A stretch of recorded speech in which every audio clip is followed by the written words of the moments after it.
Bismillahirrahmanirrahim. Assalamualaikum warahmatullahi wabarakatuh. Perkenalkan, nama saya Nirmala Paputungan, SPDI MPDI, dengan nomor induk dosen nasional 0904128803. Saya merupakan salah satu dosen di Universitas Muhammadiyah Palu dan mengajar di Fakultas Agama Islam, Prodi Pendidikan Agama Islam, dan mengampu mata kuliah metode khusus pendidikan agama Islam dengan bobot 3 SKS. Adapun deskripsi mata kuliah ini membahas secara mendalam berbagai metode pembelajaran yang khas dan relevan dalam pendidikan agama Islam. Fokus utama adalah pada penerapan pendekatan pedagogis yang sesuai dengan karakteristik materi pendidikan agama Islam. Melalui kombinasi perkuliahan teoritis dan praktikum, mahasiswa akan menganalisis keefektifan masing-masing metode dalam konteks pembelajaran di berbagai jenjang pendidikan. Di mana konteks pembelajaran ini adalah mampu menekankan pada kemampuan merancang dan mempraktekkan model pembelajaran pendidikan agama Islam yang kreatif, interaktif, dan kontekstual sesuai dengan kebutuhan peserta didik di abad 21. Capaian pembelajarannya setelah mengikuti mata kuliah ini, di mana mahasiswa diharapkan mampu, 1. Menjelaskan konsep dan prinsip dasar berbagai metode khusus dalam pembelajaran pendidikan agama Islam.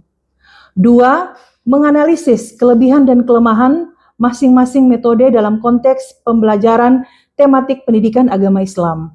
3. Merancang RPP dan perangkat pembelajaran pendidikan agama Islam yang berbasis metode khusus secara sistematis. Yang keempat, mengimplementasikan metode pembelajaran pendidikan agama Islam secara praktis dalam simulasi kelas atau micro teaching.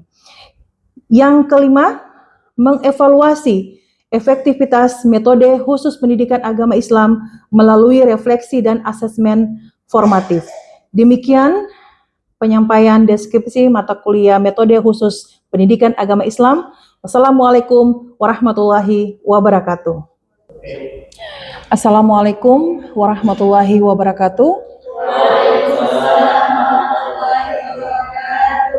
Ya, alhamdulillahirabbil alamin wa bihi nasta'in wa ala umuri dunya wadin. Asyhadu an la ilaha illallah wa asyhadu anna Muhammadar Rasulullah. Allahumma sholli wa sallim wa barik alaihi.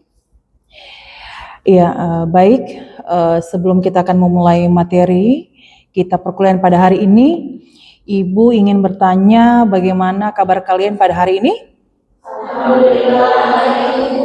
Ya, alhamdulillah kita semua dalam keadaan sehat walafiat. Ya, setiap awal perkuliahan pasti Ibu punya satu kalimat pembuka motivasi buat anak-anakku sekalian. Ilmu adalah cahaya dan belajar adalah ibadah. Ya, semoga kalian semua dalam keadaan sehat dan siap untuk mengikuti perkuliahan hari ini, dan mari kita mulai dengan semangat belajar. Ya, pada minggu kemarin kita sudah membahas mengenai pengertian dari metode khusus PAI atau yang kita sebut dengan pendidikan agama Islam. Masih ada yang ingat apa itu metode khusus pendidikan agama Islam? Ada yang bisa? Ya, baik. Perkenalkan, saya adapun pengertian dari metode khusus PAI adalah suatu pendekatan pembelajaran jajaran khusus untuk meningkatkan kualitas pembelajaran di pendidikan agama Islam dengan pertimbangan karakteristik dan kebutuhan peserta didik. Iya, baik. Jadi ketika kita berbicara tentang metode berarti adalah teknik, ya. Memang kalau berbicara tentang metode tidak akan ada habisnya karena berbagai macam metode dari cara pembelajaran yang efisien dan efektif yang akan kita sampaikan ke peserta didik. Ya, metode khusus pendidikan agama itu merujuk pada pendekatan pembelajaran yang spesifik dan unik. Kenapa dikatakan unik?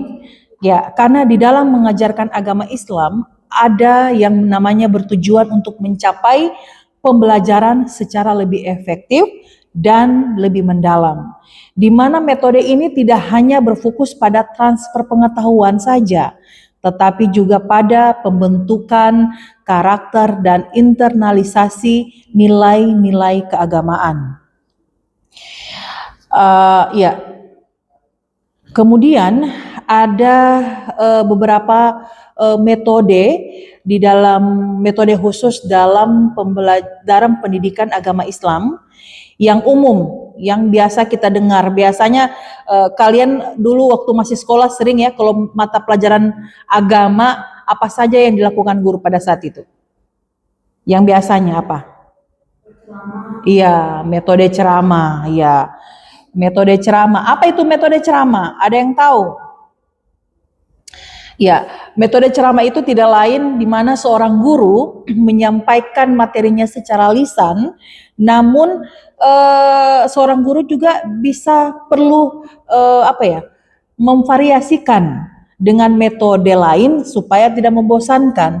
Karena lagi-lagi memang metode khusus pendidikan agama Islam ini hanya yang bisa dilakukan oleh guru pada saat itu, zaman dulu itu memang hanya metode ceramah.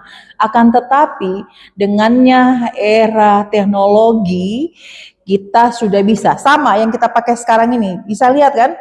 Kita memadukan teknologi, ada laptop, kemudian ada TV yang bisa slide.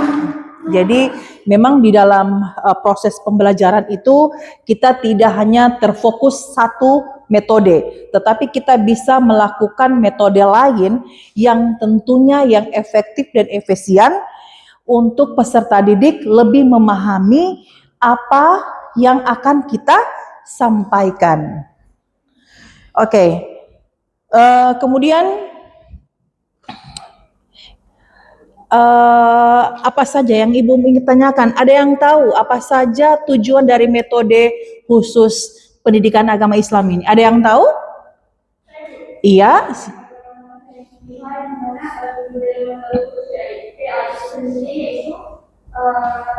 Meningkatkan kualitas pembelajaran PAI, meningkatkan kesadaran dan pemahaman agama Islam pada siswa serta membekali siswa dengan pengetahuan dan keterampilan yang relevan di bidang PAI itu sendiri. Oke, baik, terima kasih ya. Ya, memang metode PAI ini tidak hanya metode ceramah, tetapi kita banyak mempresekan variasi supaya peserta didik itu tidak bosan dan tidak jenuh. Karena memang seorang guru itu dia harus lebih inovatif dan kreatif. Oke, Ibu jelaskan satu-satu mengenai metode dari khusus pendidikan agama Islam. Karena kita memang naungannya pendidikan agama Islam, karena kalian nanti akan bakal jadi guru, calon guru, ya. Tentunya harus berperilaku yang baik, yang sopan, ya. Oke, yang pertama itu ada metode keteladanan.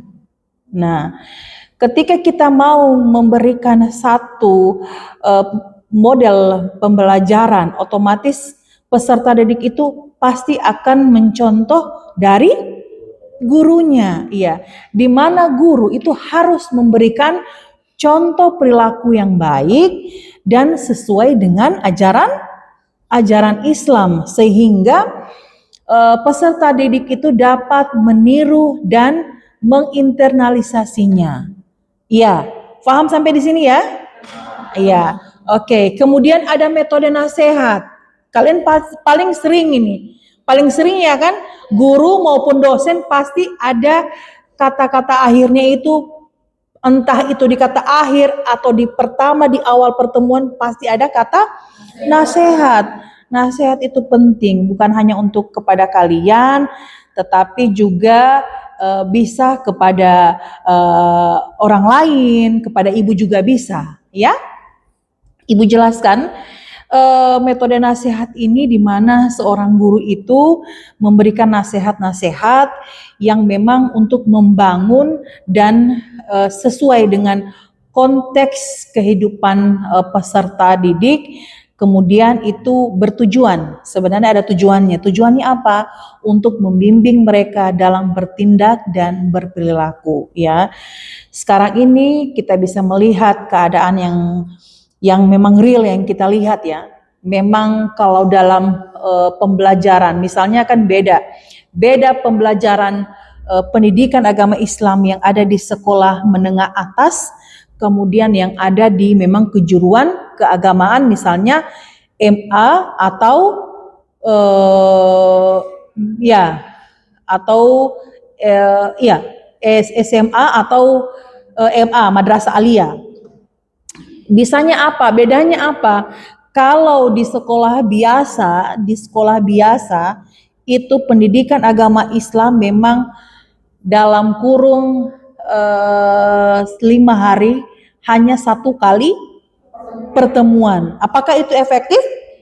Tidak. Nah, dan lagi-lagi metode pembelajaran agama yang akan disampaikan seorang guru lagi-lagi metode ceramah. Nah, ini yang sekarang menjadi kendala bagaimana kita dituntut, apalagi kalian ini yang akan menjadi penerus, yang masih muda, yang masih punya semangat yang tinggi ketika diberikan dengan satu dengan tema pembelajaran agama apa.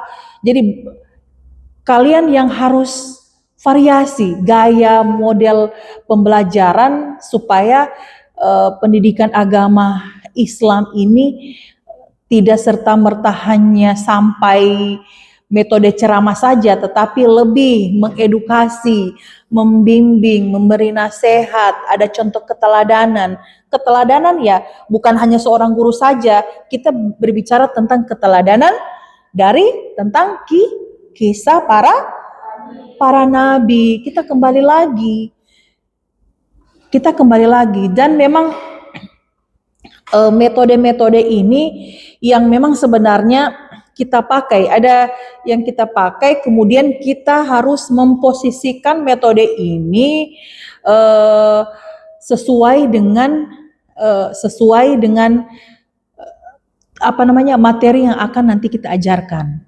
Misalnya Ibu kasih contoh ya, sekarang ini biasanya lihat itu kalau di sekolah-sekolah anak SD atau anak TK, pembelajaran yang haruskan keluar ruangan, misalnya apa itu?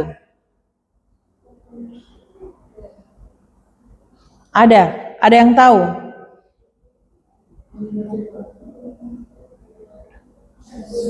Ada? Ya, misalnya begini, ada pembelajaran fikih, ya, pembelajaran fikih, mata pelajaran fikih itu ada materi haji dan umrah, ada kan? Ya, tidak mungkin kita harus pergi di Mekah dulu, kita bawa peserta didik kita, tentu tidak ya.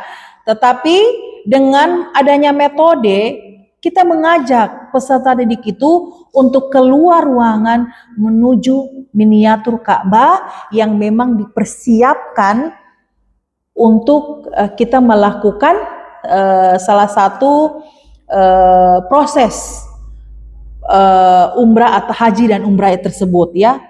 Dan memang miniatur itu dibuat. Siapa yang buat? Adalah sekolah yang membuat miniatur itu, yang kemudian diletakkan di depan atau di samping sekolah, nanti diposisikan.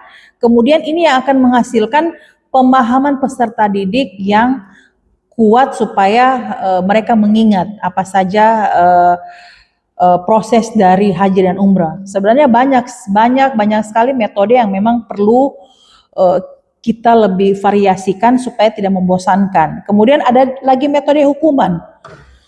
Seperti apa metode hukuman? Metode hukuman ini bukan dihukum dicambuk, bukan ya. Kalau dicambuk tidak boleh. Sekarang seorang guru jangankan mencambuk, menyentuh saja itu tidak boleh, ya. Karena ada undang-undangannya. Iya, metode hukuman itu adalah metode konteks yang tepat dan bijaksana, di mana hukuman dapat digunakan sebagai metode untuk memberikan efek. Efek apa di situ? Iya, efek jera dan mencegah perilaku yang tidak sesuai dengan ajaran agama. Namun, pada penerapannya memang harus sangat berhati-hati dan tidak boleh menyakiti peserta didik. Jangan galak ya, Ustadz Afdal nanti ketika jadi guru matanya melotot, kamu ya, jangan ya. Contoh kalau kita ingin jadi teladan, karena kalian juga bukan hanya nantinya akan jadi seorang guru, tetapi akan jadi pemimpin di dalam keluarga. Ya, Ustadz Afdal jangan lupa ya. Oke, kemudian ada lagi tentang metode perbandingan. Banyak sekali tentang memang metode-metode ini, kita akan kupas satu-satu ya. Tentang metode perbandingan ini adalah di mana seorang guru dapat membandingkan ajaran agama Islam dengan ajaran lain atau dengan fenomena kehidupan sehari-hari untuk memperjelas adanya perbedaan dan kelebihan Islam, ya. Kemudian yang tadi sudah Ibu sebutkan tadi ada metode kisah. Kita bisa menggunakan cerita-cerita dalam Al-Qur'an dan hadis untuk memberikan contoh dan pelajaran bagi peserta didik. Sekarang tidak hanya metode saja, tetapi kita bisa ada kuis. Kuisnya seperti misalnya siswa itu kita buat supaya ada surah yang ingin dihafal. Tidak usah juga surah yang terlalu yang belum yang memang ada yang orang yang memang notabennya yang memang riwayatnya memang dia bisa mengaji, memang ada juga yang tidak ya. Tetapi di situ makanya itulah tadi inovasinya seorang guru supaya bagaimana peserta didik itu memahami pembelajaran agama. Misalnya surat Al-Fatihah. Surat Al-Fatihah itu berapa ayat? Ada berapa? 7. Oke. Jadi kita akan potong-potong tulisannya itu, kita buat ya, seperti Ibu jelaskan kemarin, kita sudah praktek kemarin ya. Kita akan potong tulisannya, jadi tulis sudah per ayatnya. Tulis, kemudian kita acak dan kita akan menyuruh peserta didik untuk menyusun. Iya, betul. Untuk menyusun potongan-potongan ayat tadi disusun secara berurut. Nah, jadilah tadi satu metode itu untuk penghafalan. Apalagi misalnya ada juga sekarang yang lagi tren itu metode Quizzes, itu aplikasi yang bisa dipasang di laptop ya. Itu ada soal-soal, jadi peserta didik itu dengan memudah mengisi soal-soal kemudian langsung dengan nilainya, bobotnya. Jadi memang metode khusus PI ini sangat banyak, tentunya menyesuaikan dengan karakteristik dari siswa itu sendiri ya. Kemudian Ibu jelaskan lagi di mana penerapan metode khusus PI ini itu diharapkan dapat meningkatkan kualitas pembelajaran pendidikan agama Islam dan untuk membantu peserta didik memahami bagaimana ajaran agama secara lebih mendalam dan tentunya membentuk karakter serta kepribadian yang islami. Oke, kemudian sejauh ini ada yang ingin ditanyakan atau tunggu dulu Ibu menjelaskan dulu ya beberapa tadi.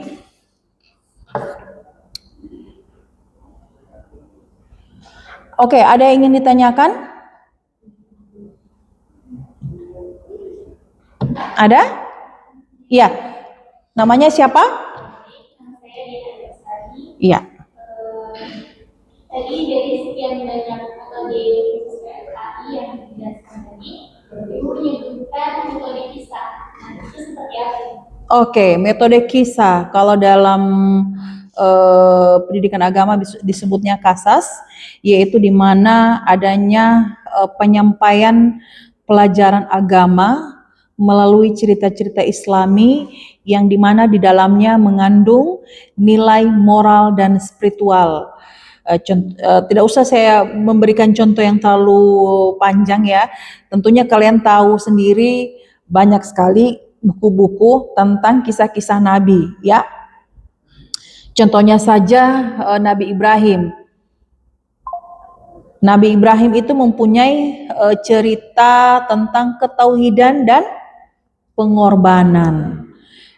Dan memang berbicara tentang metode itu adalah merupakan kiatnya siapa? Kiat seorang guru atau setiap dosen itu penting menggunakan berbagai metode untuk menggunakan variasi dalam proses pembelajaran.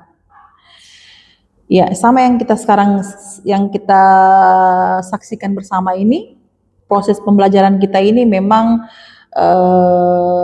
tidak lain, memang dibutuhkan juga IT supaya lebih melihat apa sih yang bisa kalian lihat dari metode ini, begitu. Kemudian di mana metode khusus ini supaya peserta didik ini lagi-lagi Bu sampaikan tidak merasa bosan ya tentunya dalam proses belajar mengajar ya. Dan serta peserta didik juga memiliki gaya belajar yang berbeda ya, sehingga dapat menyerap pelajaran dengan baik apabila kita menggunakan variasi metode dalam pembelajaran sesuai dengan karakteristik peserta didik. Oke. Ibu jelaskan lagi sekali tentang menurut Howard Gardner, beliau mengatakan bahwa kecerdasan seseorang itu meliputi unsur-unsur kecerdasan matematika logika, kecerdasan bahasa, kecerdasan musikal, kecerdasan visual spasial, kecerdasan kinestik, kecerdasan interpersonal, kecerdasan intrapersonal, dan kecerdasan naturalis. Dan oleh karena itu setiap guru atau dosen ya pendidikan agama Islam hendaknya memahami. Sekali lagi mengingatkan, kalian perlu memahami dan menguasai berbagai macam metode sehingga dapat menggunakan variasi metode dalam proses pembelajaran ya. Oke, dan insya Allah nanti di pertemuan selanjutnya kita akan langsung pada materi selanjutnya mengenai metode-metode apa saja yang pas ya, yang akan kita gunakan dalam proses belajar pendidikan agama Islam ya.